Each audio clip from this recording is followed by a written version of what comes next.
자, 42페이지 보시면 주택의 분류라고 있을 때요. 건축법에 의해서는 단독주택하고 공동주택으로 나눌 수 있다 그랬어요. 그죠? 단독주택의 종류는 뭐 있었다? 물론 당연히 단독주택 들어가고요.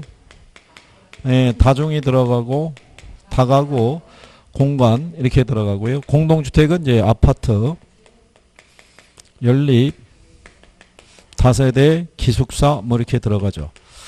예, 이쪽의 주택의 분류에서는요. 지금까지 10년 사이에 출제한 거는 다 얘가 답으로 줬다 그랬어요. 다중은 이제 고시원 같은 거 생각하시면 되고 다가구는 원룸 주택 생각하시면 된다 그랬어요. 그러니까 소유권이 하나란 얘기죠. 그죠? 근데 여기도 공동주택도 보면은 여기 다가 들어간다고 그랬죠. 예, 이 다가 들어간 애들은 요렇게 묶으면은 대학교 이름 나온다고 그랬죠. 걔들은 공동주택이다 이렇게 설명해 드린 거고. 그 다음에 이제 그 43페이지에 가면은 하단에 주택법에 의해서도 분류할 수 있어요, 없어요? 여기에서는 이 준주택이라는 애가 있고요. 그 다음에 도시형 생활주택이라고 있어요. 얘들도 다 출제한 애들이에요. 특히 얘하고 제목을 바꿔서 나온 적도 있어요. 준주택하고. 예. 그래서 이제 준주택은 주택의 건축물과 그 부속 토지로 주거시설로 이용 가능한 시설이 있죠. 걔들을 우리가 준주택이라고 그래요. 그래서 기숙사나 다중생활시설 이런 것들을 우리가 활용하는 애들이고요. 뒤에 넘어가면은 이제 그 마지막에 보면은 44페이지에 도시형 생활주택이라고 있죠. 얘도 공동주택인데 몇 세대 미만이라고 그랬어요. 예, 2세대 이상 300세대 미만인데 얘가 350세대 미만이다 그래가지고 틀리게 한번 나온 적이 있고, 그 다음에 도시형 생활주택은 분양가 상한제를 적용한다 그랬어요, 안 한다 그랬어요? 도시형 생활주택은 분양가 상한제를 적용하지 않아요. 그거를 여러분들에게 적용한다라고 틀리게 해준 거예요. 근데 그 문제를 어디서 줬냐면은 정책에서 줬어요. 부동산 정책 아시죠? 예, 정책 안에서 그걸 출제한 거예요. 그래서 얘들도 용어 정도는 구별을 해 두시는 게 필요하다는 거. 예, 그래서 이제 여기까지 이제 여러분들이 단원에 대한 거를 정리를 해 보신 거고요. 그래서 여기에 관한 것들을 오늘 자료상에서 지문으로 줬죠. 그러니까 먼저 여러분들이 배운 내용대로 한번 풀어보는 거예요. 풀어보고 뒤에 있는 답하고 확인을 한번 해보시는 거예요. 그죠? 그래서 내가 혹시 틀린 생각을 했으면 기본서를 가지고 내용을 한번 확인을 해보시는 거예요. 그리고 용어가 무슨 말인지 모르겠으면 다음 주에 저를 만날 때 또 확인을 한번 또 해보시면 되는 거예요. 그 다음에 이제 51페이지에 가시면요.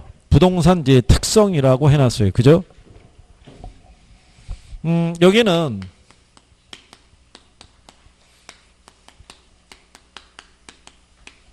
자, 부동산 이제 특성이라고 이렇게 명시했을 때요.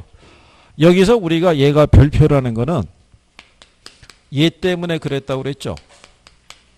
토지의 무슨 특성? 네, 얘가 별표 3개라는 거죠. 그러니까 예를 들어서 지금 배우셨던 개념하고 분류 있죠. 예, 얘네들이 매년 같이 출제할 때도 있지만 개념이 나올 때 분류가 안 나올 수도 있고요. 분류가 나올 때 개념이 안 나올 수도 있는데 얘는 거의 매년 나오는 거예요. 자연 특성은. 그러니까 얘가 자연 특성이니까 토지가 자연물이잖아요. 자연물이기 때문에 가지게 되는 선천적이자 불변적인 특성을 무슨 특성? 자연 특성이라고 그래요. 그죠? 자, 그러면 우리가 얘네 종류가 보면은 부동성이 있고 부증성이 있고 예, 영속성이 있고 개별성이 있고 그 다음에 인접성에서 이렇게 5가지가 있는데 요 중에 우리가 주요 특성이 뭐라고 그랬어요? 주요 특성이 요거 3가지예요. 그죠? 그러면 얘네가 왜 주요 특성이라고 그러냐면 여기서 출제할 때 답은 이 셋 중에 하나에서 주는 거예요. 답은. 그래서 그 작년 시험에 여기서 나왔어요. 그죠? 근데 26회하고 27회도 여기서 답을 줬어요. 근데 얘는 28회하고 29회 때 출제를 한 거예요. 그러면 지난 5년 사이에 여기 특성에 나왔을 때 답은 부증성하고 영속성에서만 준 거예요. 무슨 말인지 하시겠나요? 여기 있는 개별성하고 여기 있는 인접성은요. 이 부동성에서 파생된 거예요. 그러니까 우리가 기타 특성이라고 이렇게 분류하는 거예요. 그러니까 얘네들에 대한 거를 기본적으로 정리할 수 있으면 돼요. 그죠? 그래서 아까도 우리가 확인해 봤었죠. 부동성이라는 게 뭐예요? 우리가 인간의 힘으로는 그 지리적 위치는 이동시킬 수 없다라는 거예요. 그죠? 위치를 움직이게 할 수가 없다. 그죠? 그러면 우리가 이제 간단하게 자, 부동성이 있을 때 이렇게 설명했어요. 얘가 이해가 돼야 이게 이해가 된다고요. 뭐가? 그러니까 파생 특성은 여기서 파생된 거예요. 그죠? 그러니까 우리가 간단하게 말씀드리면 토지의 지리적 위치 있죠. 이거 이동시킬 수 있어요, 없어요? 이동시킬 수 없으니까 부동산 시장이 있죠. 네, 이게 국지화되는 거예요. 이게 국지화된다는 건 무슨 의미예요? 시간 관계상 다음 주에 오면은 여기 한 번 더 복습하고 갈 거예요. 이 부동산 특성은. 예? 근데 확인은 한번 해봐야 되잖아요. 앞에서 한번 들어봤으니까. 국지화된다는 게 뭐예요? 여러분이 시장에서 거래할 수 있는 공간 범위 있죠. 이게 일정한 지역에 국한된다는 거예요. 그죠? 여러분들은 전국에 있는 모든 부동산을 다 거래할 수는 없어요. 그죠? 여기서 만약에 여러분들이 주거 이동을 한다 그러면 직장과의 관계라든가 자녀들 어떤 예에서 학교 관계를 감안했을 때 일정한 공간을 벗어나기가 어렵죠. 그렇잖아요. 우리가 자연관광과 어울리고 싶으면 제주도에 살면 좋죠. 내려가는 사람도 있는데. 근데 제주도가 일로 올 수 있어요, 없어요? 올 수 없죠. 그러니까 우리가 거래할 수 있는 공간 범위가 일정한 지역에 국한시키는 거예요. 그죠? 근데 움직이지 못하니까 우리가 무슨 활동 필요한다 그랬어요? 그렇죠? 임정활동이라는 게 뭐라고 그랬어요? 네, 현장에 가서 우리가 확인하는 거예요. 현장에 가서. 그죠? 그런 거. 그 다음에 부증성이라는 거는 뭐를 부증성이라고 그랬어요? 부증성이라는 거. 우리 인간의 힘으로는요. 그 양을 늘릴 수 없다라는 거예요. 그죠? 자, 그래서 물리적인 절대량을 증가시킬 수 없다라는 게 뭐다? 부증성이에요. 그죠? 그래서 우리가 부증성의 예외는 있어요, 없어요? 부증성의 예외. 예외는 없는 거예요. 우리가 지난번에 이렇게 얘기했었죠. 여기 강이 있을 때 강에다가 이렇게 물막이 공사해서요. 흙으로 이렇게 메워 넣었어요. 그러면 강이 육지로 바뀐 거죠. 근데 토지 경제학에서는 강이나 호수나 바다나 하천이나 다 같은 토지 자원으로 보는 거예요. 그러니까 우리 인류가 거주하고 있는 지구 있죠. 지구의 70%가 뭐로 돼 있어요? 바다로 돼 있잖아요. 바다도 토지 자원이라는 거예요. 이게 결국은 지구라는 거는 단 하나의 거대한 토지, 그러니까 땅덩어리인 거예요. 무슨 말인지 아시겠죠? 그러니까 우리가 아무리 비용을 투입한다고 해도 그 양은 늘릴 수가 있다 없다? 늘릴 수가 없어요.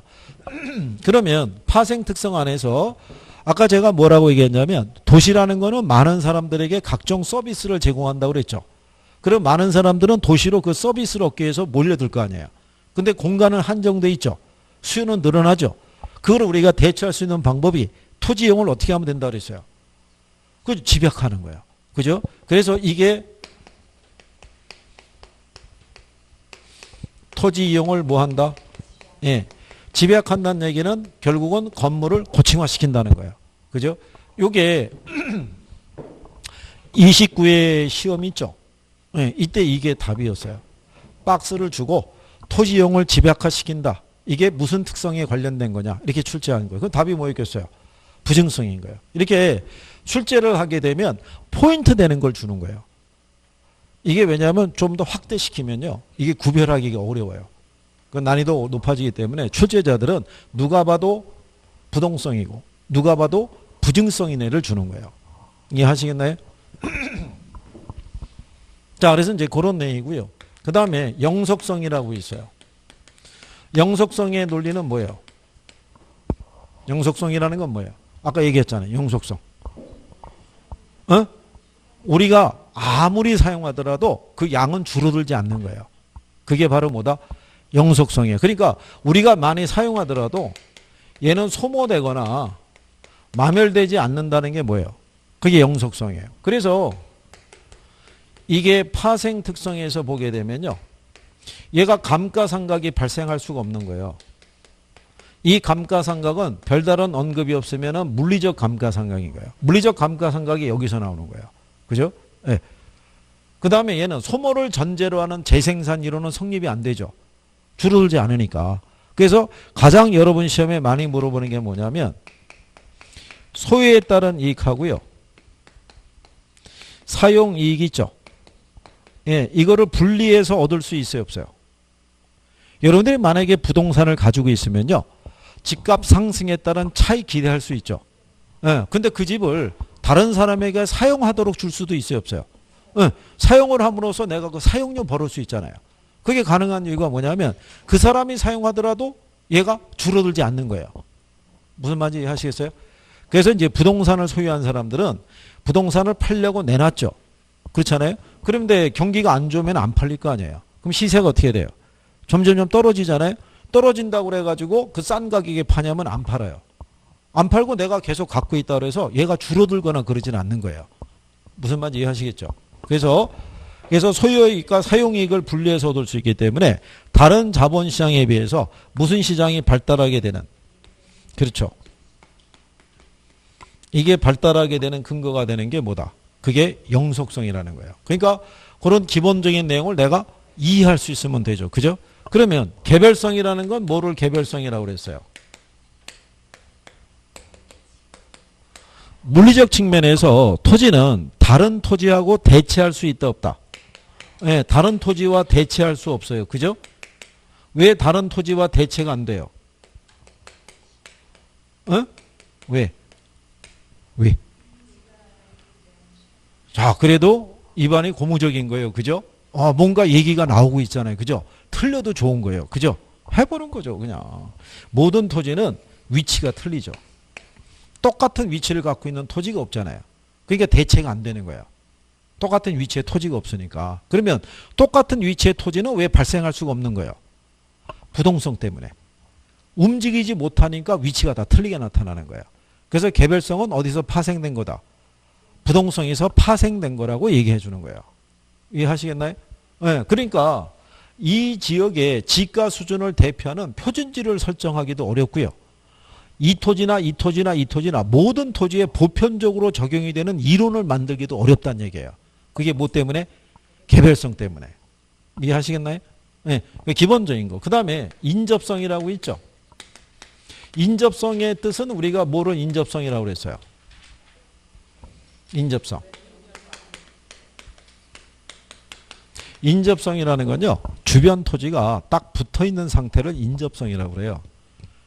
자, 여러분들이 보시면 지구상에 있는 모든 토지는 다 연결이 돼 있어요. 그죠? 왜냐하면 강이나 호수나 바다나 하천이나 다 같은 토지 자원이니까 연계가 돼 있는데 우리 인간의 필요에 따라 경계를 나누죠. 국경 나누기도 하고 그 다음에 그 나라 안에 도계, 군계, 개인 소유 간의 경계를 구분할 수 있죠. 여러분들이 전 세계에 있는 나라 중에 보면 국경을 맞대고 있는 나라도 있어요, 없어요? 있잖아요. 이렇게 또 개인 소유 관계에 보면은 A지하고 B지가 이렇게 붙어 있을 수도 있죠. 이렇게 붙어 있는 토지는 왜 발생하겠어요? 움직이지 못하니까. 이게 붙어 있는 토지가 발생하는 거예요. 그죠? 그러면 우리가 이렇게 B지에다가 건축을 하죠. 그러면 내 소유 관계를 표시하기 위해서 이렇게 경계를 구분하기 위해서 담장을 설치해요. 근데 우리나라 정서는 이렇게 밀고 들어간다고 그랬죠. 옆으로. 그래서 소유권에 관한 경계 문제가 발생하는 거예요. 붙어있기 때문에 발생하는 거예요. 그러니까 얘도 여기에 어떤 시설물이 들어서느냐에 따라서 영향을 받을 수 있죠. 공장이 들어서느냐, 공원이 조성이 되느냐. 그래서 얘도 외부 효과에 영향을 받는다고 얘기하는 거예요. 근데 여기 특성에 보면은 부동성에서 파생됐잖아요. 그러니까 학자들이 출제를 하게 되면 대부분의 답은 부동성으로 주는 거예요. 얘는 기타 특성으로 분류하니까. 무슨 말인지 아시겠나요? 그러니까 여기를 정리할 때는 이거 세 가지가 기준으로 정리를 해줘야 돼요. 그죠? 이해하시겠나요? 그 다음에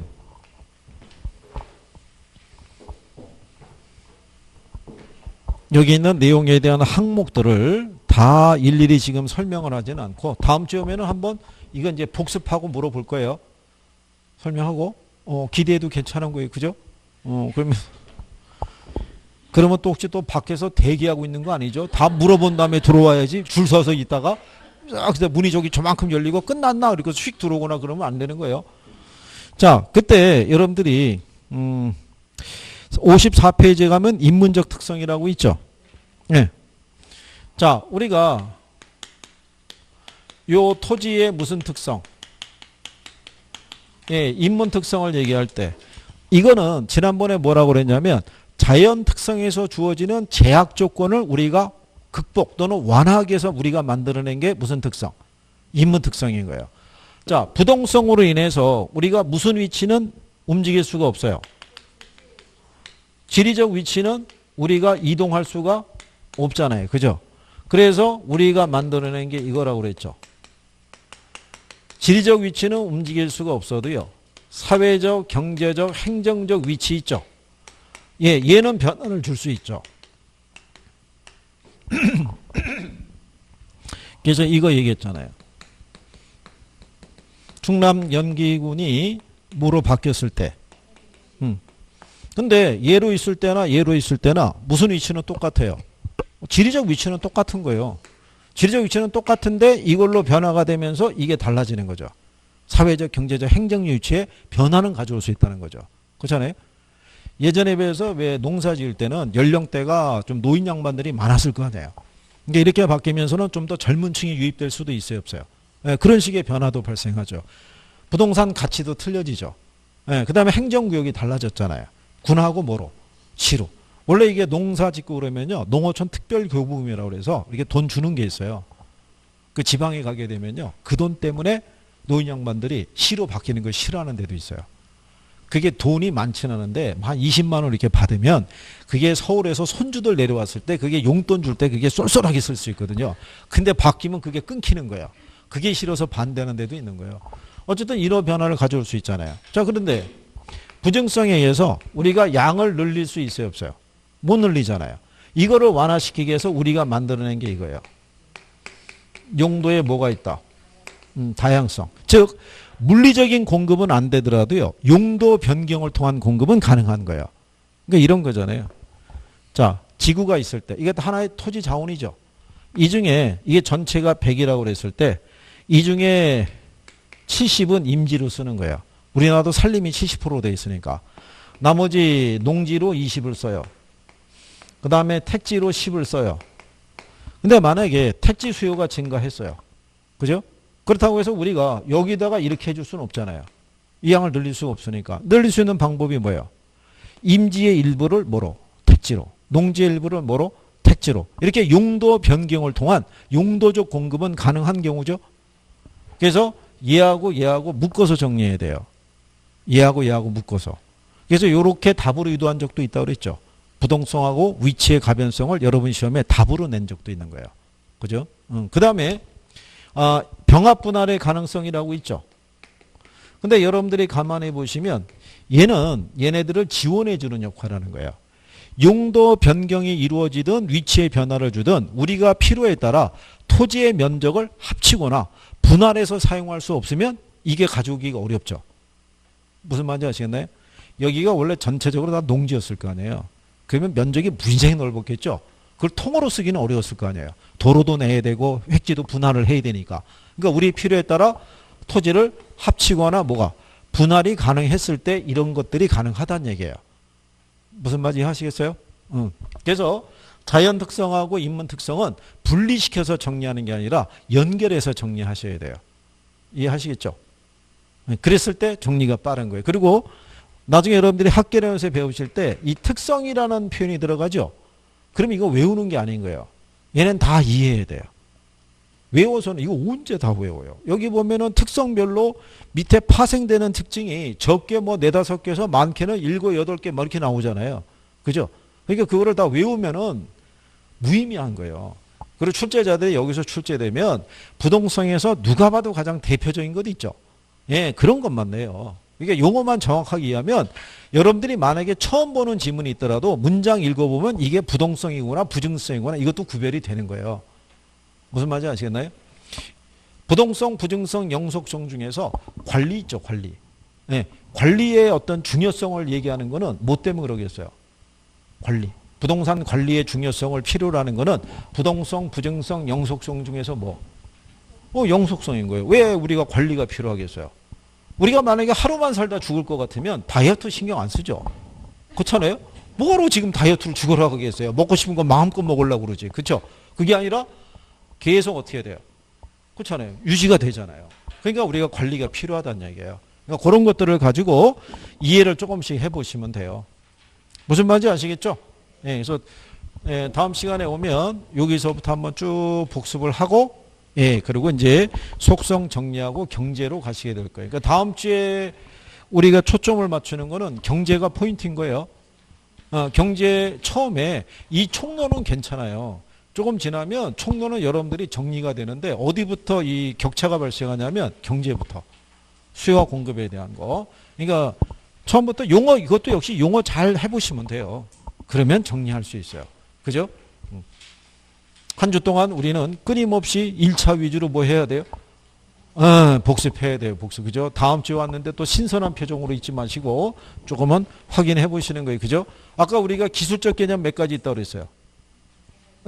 일단 모르면 몇 가지? 일단 모르면 네 가지예요.